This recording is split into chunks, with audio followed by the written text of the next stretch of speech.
कुछ दिनों से, कुछ टाइम से हम बुक ऑफ डैनियल से अलग अलग चीज सीखते जा रहे हैं। बुक ऑफ डैनियल इतना अमेजिंग बुक है। आप प्रार्थना के लिए सोचते हैं मुझे प्रार्थना करें, मेरे लाइफ से ये काम हो जाए, वो काम हो जाए। वर्ड के द्वारा आप चंगे होंगे, हील होंगे। किसके द्वारा? वचनों के द्वारा। क्योंकि यीशु ने बोला मैं अपनी वचन को भेजूंगा, तुझे चंगा करूंगा। I will send my word and heal thy diseases. आपको छुटकारा पाइए, आशीष चाहिए, अनुग्रह चाहिए। परमेश्वर का वचन होना, वचन के समझदारी होना बहुत जरूरी है। बहुत बार हम एक्साइटेड होते हैं जिस परमेश्वर के बारे में हम जानते नहीं है, बट जितना परमेश्वर के बारे में आप ज्ञान लोगे, वर्शिप के लिए आप जितना एक्साइटेड है, प्रार्थना कराने के लिए जितना एक्साइटेड है, ले हैंड के लिए जितना एक्साइटेड है, ऑयल के लिए जितना एक्साइटेड है, उससे ज्यादा एक्साइटेड होना चाहिए वचन सुनने के लिए और वचन समझने के लिए। क्योंकि ये वचन आपको चंगा करेगा, बरकत देगा, आशीष देगा। मैंने बहुत बार देखा मसीहों को वचन में आगे नहीं बढ़ता, वचन के ज्ञान में बहुत बार आगे नहीं बढ़ता, फालतू इधर उधर की बातों में कंफ्यूज होता रहेगा, मेन चीजों में फोकस नहीं करता। इसलिए मैं आपको वर्ड बाय वर्ड अध्याय पढ़ाते जा रहा हूं, आगे लेके चल रहा हूं।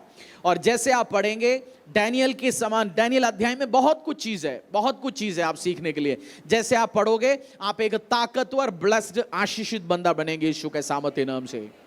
दानियल के समान महान कार्य करना चाहते हैं, उसके समान सीखना भी जरूरी है, तब जाके आप महान कार्य करेंगे। अध्याय 4:20 से लेकर 27 तक पढ़ेंगे। बुक ऑफ डैनियल अध्याय, पूरा बड़ा अध्याय डैनियल। अगर आप पढ़ सकते हो घर पे आप पढ़ सकते हैं। नबूकदनेस्सर ने एक और ड्रीम देखा, एक और सपना देखा। उस सपने का मतलब समझा रहे इसी के अंदर डैनियल, और मैं भी आपको समझाऊंगा डिटेल तरीके से, बट एक बार इस वर्स को पढ़ेंगे। डैनियल अध्याय 4:20 से लेकर 27 तक। जिस वृक्ष को तूने देखा जो बड़ा और दृढ़ हो गया और जिसकी ऊंचाई स्वर तक पहुंची और जो पृथ्वी के सिरे तक दिखाई देता था, जिसके पत्ते सुंदर और फल बहुत थे और जिसमें सबों के लिए भोजन था, जिसके नीचे मैदान के सब पशु रहते थे और जिसकी डालियों में आकाश की चिड़ियां बसेरा करती थी, हे राजा, वह तू ही है। तू महान और सामर्थी हो गया, तेरी महिमा बड़ी और स्वर्ग तक पहुंच गई और तेरी प्रभुता पृथ्वी की छोर तक फैली है। हे राजा, तूने जो एक पवित्र पैरुए को स्वर्ग से उतरते और यह कहते देखा कि वृक्ष को काट डालो और उसका नाश करो, तो भी उसके ढूंढ को जड़ समेत भूमि से छोड़ो और इसको लोहे और पीतल के बंधन से बांधकर मैदान की हरी घास के बीच में रहने दो। वह आकाश की ओस से भीगा करे और उसको मैदान के पशुओं के संग ही भाग मिले, और जब तक 7 युग उस पर बीत न चुके तब तक उसकी ऐसी ही दशा रहे। हे राजा, इसका फल जो परम प्रधान ने ठान लिया है कि राजा पर खड़े वह है कि तू मनुष्यों के बीच में निकाला जाएगा और मैदान के पशुओं के संग रहेगा। तू बैलों के समान घास चरेगा और आकाश की ओस से भीगा करेगा, और 7 युग तुझ पर बीतेंगे जब तक कि तू न जान ले कि मनुष्य के राज्य में परम प्रधान की प्रभुता करता है और जिसे चाहे वह उसे दे देता है। उस वृक्ष को ढूंढ को जड़ समेत छोड़ने की आज्ञा जो हुई है, उसका अर्थ ये है कि तेरा राज्य तेरे लिए बना रहेगा, और जब तू जान लेगा कि जगत का प्रभु स्वर्ग ही में है, तब तू फिर से राज्य करने पाएगा। इस कारण हे राजा, मेरी यह सम्मति स्वीकार कर कि यदि तू पाप छोड़कर धर्म करने लगे और अधर्म छोड़कर दीनहीनों पर दया करने लगे, तो संभव है कि ऐसा करने से तेरा चैन बना रहे। यह सब कुछ नबूकदनेस्सर राजा पर घट गया। और 27 तक पढ़ेंगे। जो सपना क्या था, नबूकदनेस्सर राजा उस टाइम धरती का आधा एरिया रूल करता था। नबूकदनेस्सर राजा ने एक सपना देखा, एक बहुत बड़ा पेड़ बन गया और पूरा धरती को कवर किया, और उस पेड़ में बहुत सारे पक्षी आया, बैठा गया, उसकी छाया में बहुत सारे मृग आए, और वो जो पेड़ है इतना फलवंत था, ताकतवर था, फ्रूटफुल था। और फिर उसने देखा स्वर्ग से एक स्वर्गदूत उतरा और कमेंट दिया, इस पेड़ को काटो और आधा रहने दे, और उसकी जड़ रहे और आधा स्टम, मतलब आधा पेड़ रहे। और नबूकदनेस्सर राजा परेशान हो गए, सपने का मतलब क्या। डैनियल के पास आया फिर सपने के इंटरप्रिटेशन करने के लिए। डैनियल ने देखने के बाद, डैनियल को जब समझ आया, डैनियल ने राजा को बोला, मेरा प्रार्थना तेरा शत्रु तक को भी ये ऐसे स्थिति ना आए, क्योंकि डैनियल को उस सपने का मतलब समझ आ गया। डैनियल ने बोला, ये जो पेड़ है बहुत बड़ा हो चुका है, पूरा धरती का हर जगह जा चुका है, ये पेड़ तू ही है। क्योंकि तू बड़ा ताकतवर हो गया, पूरा वर्ल्ड में तेरे राज चलता है, तेरा रूल चलता है, तू ही है। और ऊपर से परमेश्वर का स्वर्गदूत उतर के ये काट रहे इस पेड़ को, उसका मतलब परमेश्वर ने डिसाइड किया ऊपर तेरा राज्य को, तेरी पावर को खत्म करने के लिए, तेरे को डिस्ट्रॉय करने के लिए। बट कुछ टाइम के बाद परमेश्वर का दया फिर तेरी ऊपर आएगा। 7 साल तू पागल होगा, तेरे हाथों से राज्य चले जाएंगे, फिर परमेश्वर का दया तेरी ऊपर आएगा, तू मानेंगे, तौबा करेंगे, फिर परमेश्वर तेरे हाथों में राज्य को वापस देंगे। इसका मतलब यही है। बट इस सपने से मैं और आप सीख सकते हैं। अगर आप नोट करना चाहते हैं तो आप सीख सकते हैं बहुत कुछ चीज इस सपने से। जब आप पढ़ोगे पूरा अध्याय, एक तो परमेश्वर का सॉवरेनिटी, परमेश्वर का प्रभुत्व बताता है। बहुत बार हमें थोड़ा बहुत एक नौकरी में एक प्रमोशन मिलना है, जॉब में कहीं आगे लेके चलना है, कुछ ऐसे अच्छा काम होने, हम घमंड से भरना शुरू हो गया, हम परमेश्वर को ही भूलना शुरू हो जाता है। हमने बोलने के शुरू, ऐसे लोग बोल के सुना ना, मैं अपनी हाथों के द्वारा सब कुछ बनाया। बोलते ना कुछ लोग, बहुत मेहनत करके खुद बनाए जी सब कुछ। और जो बंदा ऐसे बोलता है बहुत घमंडी है, वो भूल जाता है परमेश्वर प्रभुत्व करता है। बाइबल में लिखा हो गया, परमेश्वर ही आपको पैसा कमाने का ताकत देता। जो बोलता ना मैं अपनी हाथों से कमाया, उस हाथ पैरालाइज होके पड़ा होता तो कहां से कमाई होता। बिजनेसमैन से आप बात करें, मैं भी बिजनेस करते आया। बिजनेस में आपका 90% सक्सेस होने के लिए फेवर चाहिए। जो लोग लक बोलता है, भाग्य बोलता है, उसके बिना आप सक्सेसफुल नहीं हो सकता कहीं भी। आप प्रोडक्ट लेके आ रहे हैं, किसी ने 2020 में जनवरी में होटल काम शुरू हो गया, मार्च में क्या हो गया था, मार्च में क्या आया, मार्च अप्रैल में कोरोना आया, उसने होटल खोला, अच्छा होटल खोला, फैंटास्टिक खाना बनाया, अच्छा खाना बनाना भी आता है, बट खाने के लिए कोई आ ही नहीं रहे तो कौन सी होटल चलने वाला है। तो परमेश्वर का जो प्रभुत्व है, सॉवरेनिटी है, उसको हमेशा एक्सेप्ट करना है। तूने मुझे ताकत देता है। आप कहते हैं मैं तो मार्केटिंग करता हूं जी, मैं अच्छा बोल के कमाता हूं, मैं मार्केटिंग करता हूं, मैं सेलिब्रिटी हूं, बोलने के लिए मुंह चलेगा नहीं है तो मुंह बंद हो गए तो क्या होगा। तो इस काम हमेशा घमंड में नहीं भरना। खुदा ही आपको, ड्यूटरोनोमी में लिखा गया, God is the one who gives you power to get wealth. जो पैसा कमाने का ताकत भी परमेश्वर देता है। जो बंदा दशांश नहीं देता, विश्वासी नहीं होगी नहीं है दशांश में, वो भी सॉवरेनिटी एक्सेप्ट नहीं करता, क्योंकि दशांश वो ही बंदा देता है। परमेश्वर तूने मुझे कमाने का ताकत दिया, मैं तेरे राज्य के लिए बोता हूं, मैं तेरे राज्य के लिए इसका 10वां हिस्सा 20वां हिस्सा तेरी प्रेजेंस में लेके आता हूं। आपकी टाइट आपको रिप्रेजेंट करता है, टाइट, क्योंकि आप है, आप अपने आप को दे रहे एक टाइम में जब दशांश देते हैं परमेश्वर के हाथों में। और लोग कुछ ऊपर नीचे करते हैं, अपनी मनमर्जी करता है। मनमर्जी की बात नहीं है, कोई ना कोई तो रिसीव करता है, कोई ना कोई कलीसिया आपके अगुए उसको रिसीव करता है, क्योंकि हिब्रू में लिखा गया परमेश्वर रिसीव करता है स्वर्ग में। इस धरती में परमेश्वर ने लेवियों को, याजकों को अपॉइंट किया गया आप उसके बिहाफ में चीजों को एक्सेप्ट करने के लिए, कलीसिया के बिहाफ पे। आप किसी मनुष्य के हाथों में नहीं दे रहा उस चीज को। हाँ, कोई मनुष्य खड़ा है, मैं रिसीव कर रहा हूं, कलीसिया रिसीव कर रहा है, उसको परमेश्वर के काम पे लगा रहा हूं। उधर हेवन में परमेश्वर रिसीव करते हैं, इस धरती में बाय द वे अलग एक टॉपिक है, मैं कोई और दिन करता हूं उसमें। सो परमेश्वर का जो प्रभुत्व है, आपको जॉब करने का ताकत कौन देता है? मेरे चाचा ने मुझे कनाडा लेके गया, चाचा जी ने मुझे काम किया। आप जिस दिन चाचा जी को ज्यादा मानोगे, चाचा जी को ज्यादा इंपॉर्टेंस दोगे, उस दिन सोचना आप परमेश्वर को महत्व नहीं दे रहा। नबूकदनेस्सर राजा को वार्निंग मिल गया, उसके हाथों से क्या हटाया गया? राज्य हटाया गया। 7 साल उसको पागल बन गया। 7 साल घास खाता था, मृगों के साथ बैठता था, दाढ़ी बढ़ गया, नहा धोता नहीं है, बिल्कुल पूरा पागल बन गया नबूकदनेस्सर राजा 7 साल। तो आप जॉब करते हो, बिजनेस करते हो, मिनिस्ट्री करते हो, कुछ भी हो, परमेश्वर का प्रभुत्व, सॉवरेनिटी, उसकी महानता को हमेशा मानते चलना। It is God who gives me the power to get wealth. कभी हम अपनी ब्यूटी में बहुत अहंकार लेते हैं, मैं तो दिखने में सुंदर है, ये सुंदर नहीं है। लड़कियां फोटो खिंचवाते हैं, लड़के फोटो खिंचवाते हैं, कोई आदमी अपनी मसल दिखाता है, लड़की अपनी फीचर दिखाता है। ज्यादा घमंड नहीं लेना इसमें। आपका फीचर अच्छा दिया, दिखने में सुंदर बनाया आपको, इसमें आपकी कोई लेन देन नहीं है, परमेश्वर की हाथ है।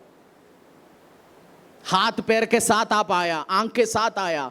हिंदुस्तान में धरती के सबसे ज्यादा ब्लाइंड लोग इस धरती में, हमारी देश में ब्लाइंड करोड़ों लोग, 2-2.5 करोड़ लोग हैं हिंदुस्तान में जो ब्लाइंड, देख नहीं सकता। आपकी आंखें दिया परमेश्वर ने, हाथ दिया, ब्लेसिंग्स दिया। सो सॉवरेनिटी को कभी भी मत सोचना मैं बहुत मैं बुद्धिमान हूं, मैं सामर्थी हूं।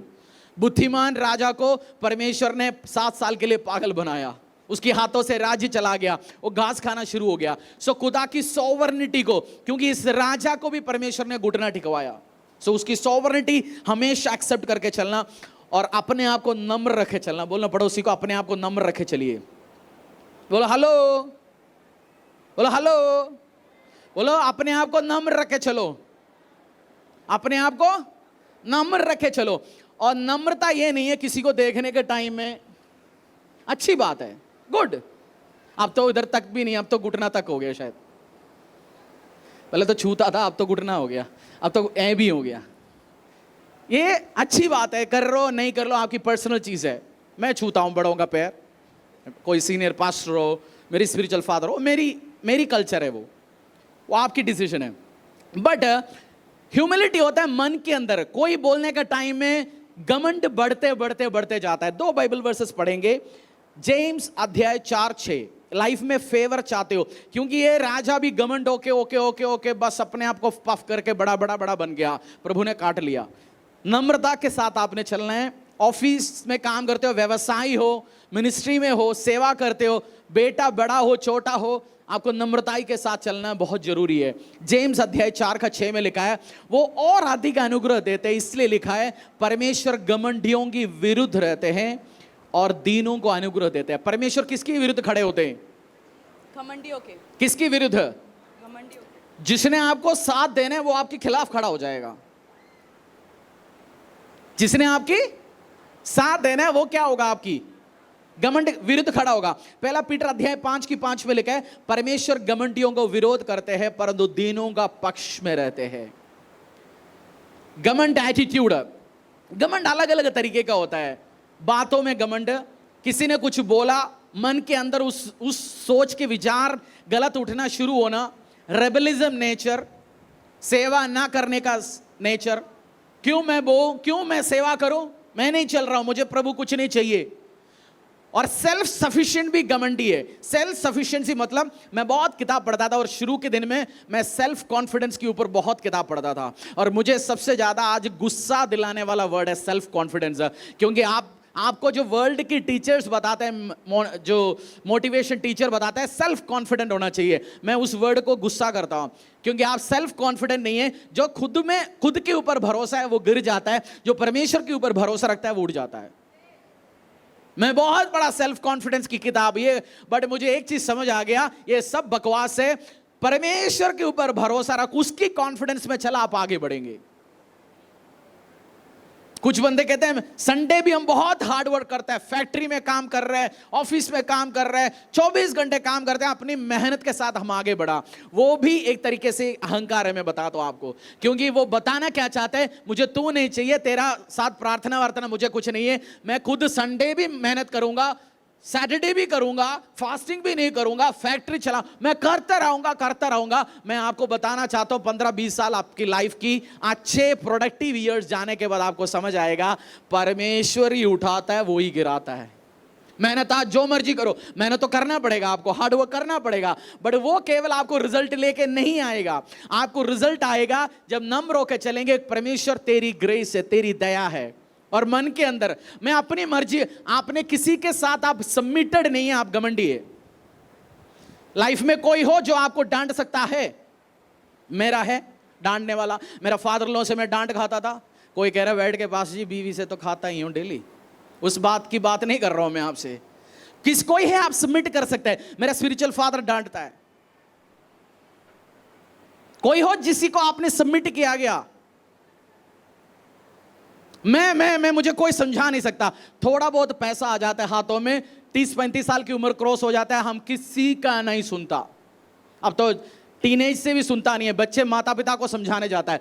बच्चों को तो आप समझाना चाहिए, वो आपको लीड गाइड ना करे, उनको आप समझा के जाइए। जिस टीनेजर को वोट करने, आज शादी करने की उम्र कितना है हिंदुस्तान में ऑफिशियल? हाँ, 21 साल की उम्र है। गवर्नमेंट भी बताते हैं भाई साहब शादी करने के लिए 21 साल चाहिए। हम तो 16-17 वाला लड़के को खुद डिसीजन लेने देता है, तो ये कर तू वो कर। जिसको वोटिंग कितनी 18 साल की उम्र में हो सकता है? वोटिंग के लिए 18 साल चाहिए ना, वोटिंग बनाने के लिए, वोटर कार्ड बनाने के लिए। हम 16-17 साल का लड़के को बोलते हैं, लड़की को बोलते हैं खुद डिसीजन ले ले सब कुछ। तो उसको गवर्नमेंट उसको अभी तक पहचाना नहीं है एक अडल्ट के रूप में। कैसे हो गए काम? मैं एक अलग चीज भी इसमें समझा रहा हूं। तो नम्र होके चलिए। हम किसी का सुनता नहीं, कोई हमें क्वेश्चन नहीं कर सकता, किसी के नीचे हमने अभी तक अपने सिर को दिया ही नहीं है। मेरा स्पिरिचुअल फादर बताता है, जो अपनी बाप का डांट खाता है वो दुनिया से तारीफ लेगा। जो अपनी बाप की डांट नहीं सुनेगा, सीखेंगे नहीं, दुनिया से मार खा के सीखेंगे। आप घर से सीखना चाहते हो, दुनिया से मार खा के सीखना चाहते हो? पापा का प्यार में भी मार में भी प्यार होता है, और बाहर वाले का उसमें नहीं होता। इसको सीखिए, समझिए। ये आपकी घर है, ये आपकी परिवार है। वचन आप सीखेंगे। सेवा करने के लिए फोन आता है, कोई तो प्रेयर के लिए, हमारा प्रेयर टीम बताता है, प्रेयर के लिए किसी को जरूरत हो तो 400 बार फोन करते हैं। जब कलीसिया में कोई जरूरत हो, सेवा का, कोई काम का, वो सोचता है बस हम तो बस आज वीआईपी है जी, पीएम का है। ये नम्रता नहीं दिखा रहा आपका, नम्र नहीं है। जो नम्र होता है वो हमेशा अवेलेबल होता है। मैंने भी मैं मार खा के सीखा हूं ये सब्जेक्ट। मैं एक से घमंडी हूं, बोलता है ना एक्स आर्मी वाला हूं, तो मैं एक से घमंडी हूं। मतलब मेरा पुराना वो लिखेंगे, उसमें लिख सकता था ग्रेजुएशन के साथ घमंडी।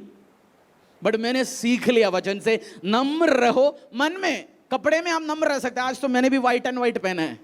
नम्र रह सकते हैं, धार्मी रह सकते हैं, दिख सकते हैं धार्मी हो जी मैं आज। इसकी बात नहीं, मन में। क्योंकि नबूकदनेस्सर राजा मन में घमंडी हो गया था। मैं आज हमें राज करने के, हम घर पे कोई घमंडी है, कलीसिया में कोई घमंडी, ऑफिस में कोई घमंडी है, पड़ोस में कोई घमंडी है। गॉड का सॉवरेनिटी, और अपने आप को नम्र करके चलिए। सोचना, जैसे आप नम्र करोगे परमेश्वर आपका फेवर देना शुरू हो जाएगा। आप खुदा से फेवर चाहते हो और रेसिस्ट चाहते हो? रेसिस्ट बता ना, आप आगे बढ़ने को बाइक चलाया आपने, हवा सामने से हवा आ रहा है और बाइक चलाया, रेस देते रहो, गाड़ी आगे नहीं बढ़ता। वही है, प्रभु सामने खड़ा है, खिलाफ तू जो मर्जी कर, हार्ड वर्क कर रहा हूं जी, 24 घंटे अभी ऑफिस में काम करता हूं, अभी 2 नौकरी करता हूं, 8 घंटे सुबह एक जगह, 4 घंटे और, अभी डिलीवरी बॉय का भी काम कर रहा हूं जी, अभी फैक्ट्रियां 3 शिफ्ट में चला रहा हूं जी, अब तो मैं बाहर जा रहा हूं जी। चलो कहीं भी, उसी परमेश्वर ने तो आशीष देना है। और खिलाफ कौन खड़ा है? 1-2 जगह बाइबल में लिखा गया परमेश्वर विरुद्ध खड़ा होगा। हर जगह वो प्रॉमिस देता है, मैं तेरे साथ हूं, मैं तेरे संग हूं, मैं तुझे आशीष दूंगा, अनुग्रह दूंगा। बट परमेश्वर क्लियर कट लिखा है गया, मैं तेरी विरुद्ध खड़ा हो जाऊंगा। ये हमारे लिए, मेरे लिए और आपके लिए वार्निंग है। खुदा साथ चाहते हो? परमेश्वर साथ चाहते हो या विरुद्ध चाहते हो? नबूकदनेस्सर बनना चाहते हो? कटे अभी इसको काट दे। नबूकदनेस्सर बनना है? पूछो पड़ोसी को, भाई साहब नबूकदनेस्सर बनना है? पास्टर बोल नहीं पा रहा। नबूकदनेस्सर छोड़ो, उसका नाम लिख दो मिस्टर ए, जो हम बोल नहीं पा रहा, क्योंकि शुरू के दिन में मैं भी नहीं बोलता था। अरे क्या नाम है, शद्रक मिशक अबेदनगो, क्या नाम है, कोई हिंदुस्तानी नाम डालता, राहुल, सचिन, हरीश, बट है लिखा है, क्या करें। और तीसरा नबूकदनेस्सर के लाइफ से सीख सकते हैं। डैनियल ने एक बात बोला, 27 पढ़िए, उसी का 4:27। एक पड़ोसी को बोलना, अपने आप को बहुत कुछ मत समझो। बोलो एक बार मेरी बिहाफ में बोलो, बहुत मत समझो, दीन और नम्र होके चलिए। एक प्रचारक था अमेरिका में, माइक मर्डोक, उनके खिलाफ कुछ बात हुआ। एक बंदे ने बोला, आके एक लेडी लड़ने आया, बोला आई एम ए वुमेन। तो उन्होंने बोला, विमेन क्या हो गया, 7-8 बिलियन और तेरे जैसे, मैं आदमी हूं। और है, विमेन आदमी नहीं बोलने से कोई फायदा नहीं, बहुत है। सो हम अपनी, मैं इस खानदान से, मैं उस, बहुत है ऐसे वाले। सो अपने आप को नम्र करके चलिए, कट न जाए। बहुत दुखी बात होगा ये। उसी 27 पढ़िए दोबारा। इस कारण हे राजा, मेरी यह सम्मति स्वीकार कर कि यदि तू पाप छोड़कर धर्म करने लगे और अधर्म छोड़कर दीनहीनों पर दया करने लगे, तो संभव है कि ऐसा करने से तेरा चैन बना रहे। डैनियल ने एक एडवाइस दिया, राजा तू बचने के लिए एक चांस है, रिपेंट हो जा, रिपेंट कर। पढ़ लीजिए उस वर्ड से दोबारा। इस कारण हे राजा, मेरी यह सम्मति स्वीकार कर कि यदि तू पाप छोड़कर धर्म करने लगे और पाप छोड़ के धर्म करने लगे और अधर्म छोड़कर दीनहीनों पर दया करने लगे, तो संभव है कि ऐसा करने से तेरा चैन बना रहे। ऐसे करने से तू रिवर्स कर सकते, तेरे सपना खत्म हो सकता है।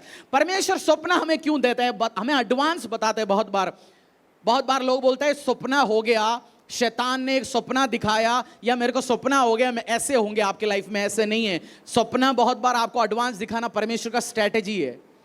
तू वार्निंग ले ले, ये होगा तेरे साथ। जस्ट प्रे कर। कुछ चेंजेस करना है तो चेंजेस करना शुरू कर अपनी लाइफ में, और तो बच जाएगा। रिपेंट हो जाओ, आज तौबा कर। आज प्रार्थना करने के टाइम में हमने एक अध्याय में, मार्क अध्याय शायद 2:22 में पढ़ा, पुराने मशकों में नया दाखरस। पुराने मशकों में नए दाखरस मतलब आपको नई अभिषेक चाहिए, नई ग्रेस चाहिए, नई दया चाहिए, तो किस चीज को चेंज करना पड़ेगा? मशके नए लेके आना पड़ेगा। ये मशके किस चीज की बात कर रहे हैं? अच्छा बासी, उसका मतलब ठेके में पुराने बोतल में पवा नहीं भरेगा, उसकी बात नहीं हो रहा। इस पे आपको मुहावरे से समझा रहे परमेश्वर। दाखरस मतलब परमेश्वर का ग्रेस, अनॉइंटिंग है। वो मशक आप है। आप अपने आप को चेंज करो। कैसे चेंज करोगे? हाथ बेच के दूसरे हाथ खरीद पाओगे? बाल उखड़ गया तो बाल लगा सकते हैं, हाथ फिटिंग तो नहीं कर सकते ना। आज नया एक हाथ लगवाते, मेरे हाथ ना पतली उंगली चाहिए, थोड़ा और मोटा चाहिए, हाथ में मार ठीक नहीं जी, एक और दुकान से खरीद सकते हैं। अपने शरीर को, आत्मा को, स्पिरिट को, आदत को चेंज करो, और फिर परमेश्वर नई आशीष देगा आपको। नहीं है तो क्या होगा? दोनों फटेगा। उस परमेश्वर जो ग्रेस आपको दिया वो तो आप बर्बाद करोगे ही। आपके हाथों से खराब होगा, आशीष खराब होगा, अनुग्रह खराब होगा। बट अपने आप को चेंज कर, तौबा कर, मांगो परमेश्वर से। मैं ग्रेस मांगता हूं, दया मांगता हूं। कोई गलत किया मैं इमीडिएटली माफी मांगता हूं। मेरे बच्चों को आप माँ बाप जानते, कभी कभार किसी और ने, छोटे बच्चे ने उल्टा सीधा काम किया, मार पिटा बड़े को। सबने खाया होगा ना छोटे की गलती से। कभी बड़े के गलती से छोटे ने भी खाया होगा ना। बड़े तो ज्यादा खाता है छोटे की गलती से भी, क्योंकि छोटे जाके रोना ही तो माँ के पास। मैं भी देता हूं कभी एक आध। उसके बाद आधा घंटे के बाद कहानी समझ आता है, भाई साहब जो रोया यही एक्चुअल कहानी है, कल्प्रिट वही है, बट मार तो उसको दिया। मैं इमीडिएटली जाके सॉरी बोलता हूं, भाई साहब सॉरी बेटा, सॉरी मांगता हूं। और 2-3 दिन सॉरी पूछता रहता हूं अपनी बच्चे से, मैंने तेरे को गलत मारा, मैंने तेरे को गलत पिंच किया, सॉरी। कपड़े खरीद के देता हूं, खाना खिलाता हूं, सॉरी। हम प्रभु के सामने भी सॉरी नहीं मानता, कहीं भी नहीं। हम अपने आप को सही है नहीं, रिपेंट करो। आज प्रार्थना में मांगो, एटीट्यूड चेंज करो, आगे बढ़ो। आपकी भलाई के लिए कह रहा हूं मैं। मेरा स्पिरिचुअल फादर कहते हैं, कोई दूसरे को सिखाना नहीं चाहता, सिरदर्दी कोई पादरी नहीं लेना चाहता, सब कुशल मंगल, चलो जी बढ़िया आते रहे, टाइट डालते रहे, बैठे रहो। मैं आपको उसी के लिए, मैं कलीसिया, मेरा करियर ऑप्शन है, बिजनेस के साथ कलीसिया शुरू किया, अच्छा खासा चीज चलते हुए। तो मैंने उस पर्पस नहीं, मेरे लिए करियर ऑप्शन नहीं है। एक बच्चा +2 किया, उसके बाद बाइबल कॉलेज चला गया, अब करना है क्या? नौकरी पादरी का करते चल। मैंने ऐसे नहीं किया। मैं चाहता हूं आपकी लाइफ चेंज हो, मसीहत चेंज हो, परमेश्वर आपको बरकत के साथ बढ़े, प्रभु के लोग एक ताकतवर लोग बने। हालेलुया। उसके लिए ये परमेश्वर का सॉवरेनिटी एक्सेप्ट करो, हम्बल होके चलो और तौबा करो। आज ही तौबा करो परमेश्वर से, प्रभु मेरी एटीट्यूड चेंज करो, मेरा ये इश्यू है मेरे लाइफ में, अपनी जिंदगी में। और खुदा को हर एरिया में एक्नॉलेज करो।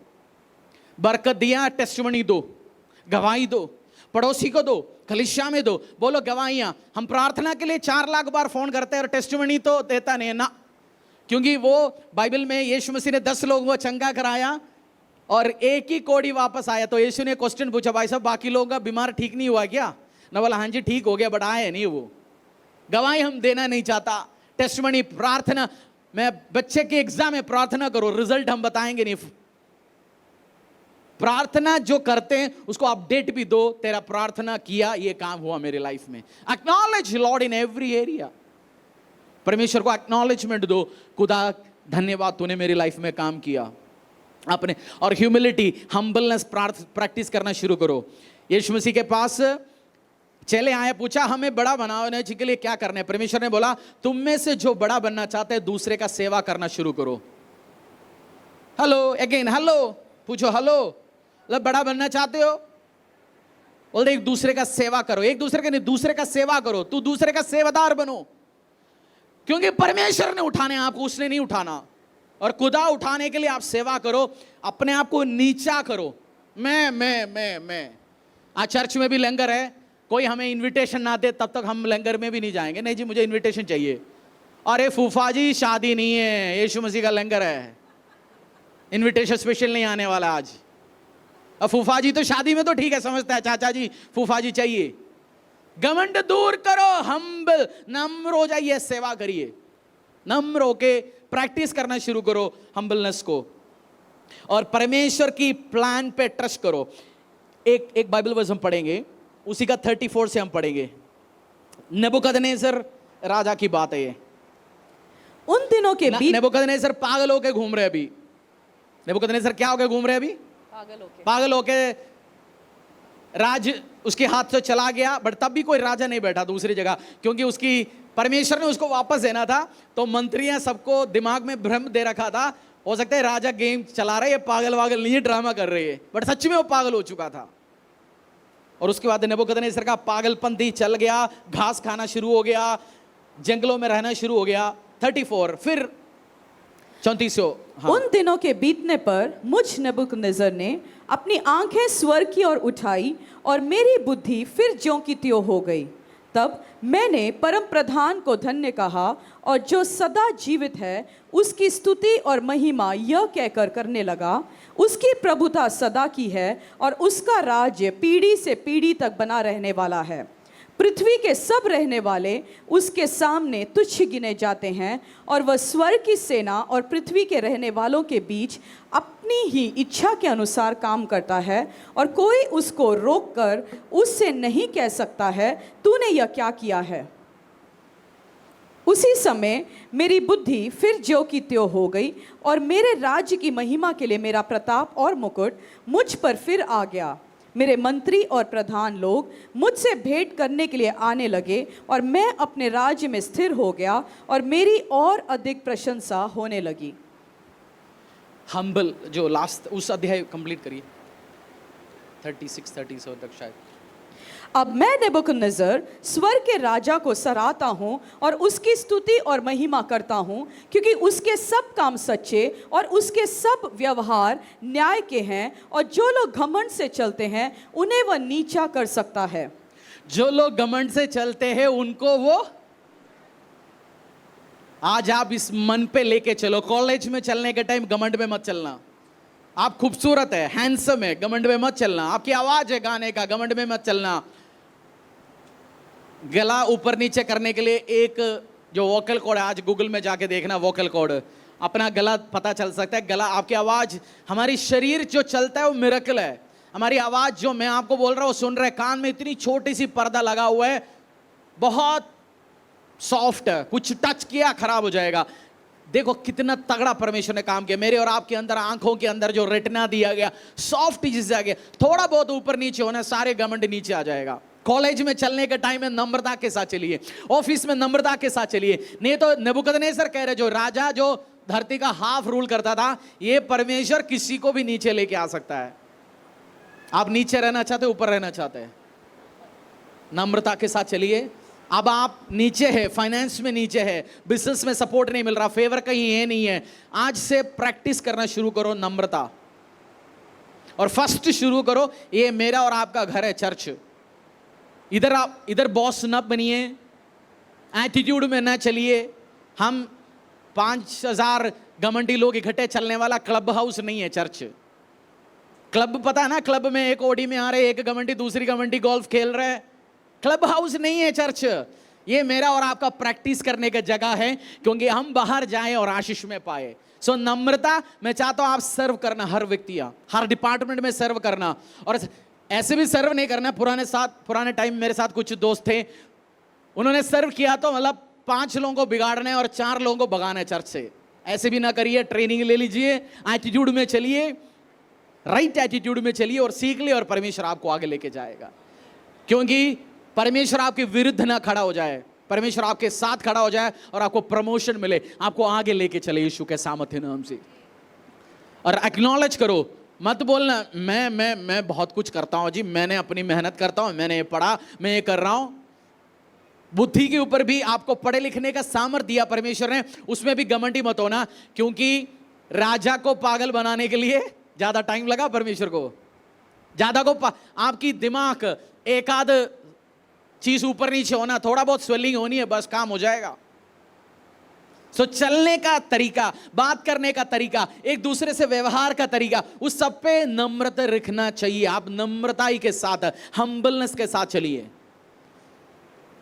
और मत सोचना गरीब है तो मैं नम्र हूं।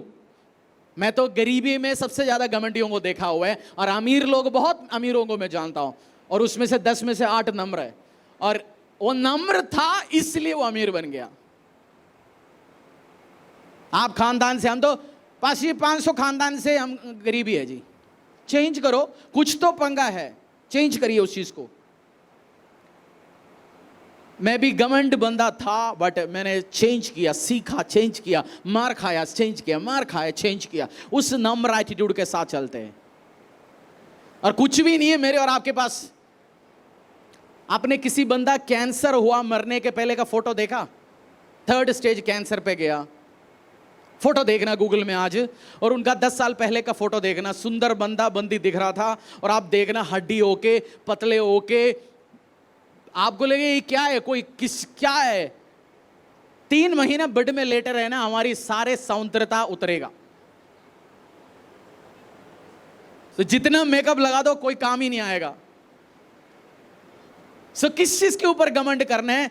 आज से नम्रता के साथ चलिए। आज से बोलो मैं नम्रता के साथ चलूंगा। और ये नहीं है नम्रता, वो कल्चर अच्छी बात है, क्योंकि बहुत बार घमंड दिल के अंदर ही घमंड होता है। दिल के अंदर मैं नहीं करूंगा, मैं अपनी मर्जी से चलूंगा। कहीं किसी ने किसी का तो सुनने का आदत डालिए।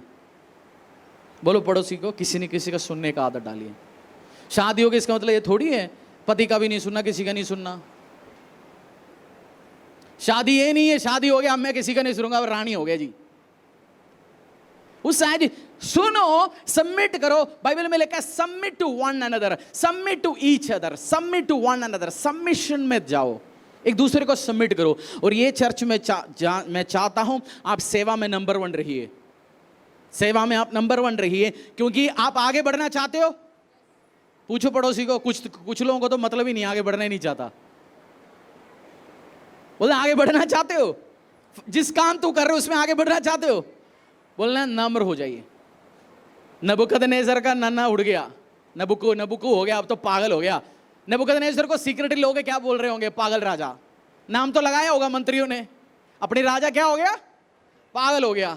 पहले तो ये इंपोर्टेड चाइनीज खाता था, पहले ट्यूना इंपोर्टेड लेता था जापान से, अब तो ये घास खा रहा है। राजा का फेवरेट डिश था पहले, समझो पनीर, मटर पनीर। अब लेके आ रहे, राजा कह रहे मटर पनीर नहीं चाहिए, मुझे घास चाहिए। अभी राजा का फेवरेट खाना बन गया अभी घास। आप पढ़ना, इस अध्याय पढ़ना, समझना। मैं भी पढ़ के, मैं जब बाइबल पढ़ना शुरू हुआ, मैं उस खानदान से आता हूं, प्राइड भरा हुआ है। 100 अंदर है तो हमारा 150 भरा होता है बचपन से। बट जब बाइबल पढ़ना शुरू हो गया, समझना शुरू हो गया, भाई इस आदत को दूर करना पड़ेगा, तभी मैं आगे बढ़ सकता हूं, तभी मैं काम कर सकता हूं। सनम्र रह के चलिए। परमेश्वर के दास के द्वारा टीचिंग को सुनने के लिए, अनाउंसमेंट और अपडेट के लिए आप हमारे YouTube चैनल को सब्सक्राइब करें और साथ में बेल आइकन को दबाएं, ताकि चर्च के न्यू अपडेट आप सबसे पहले जान सकें।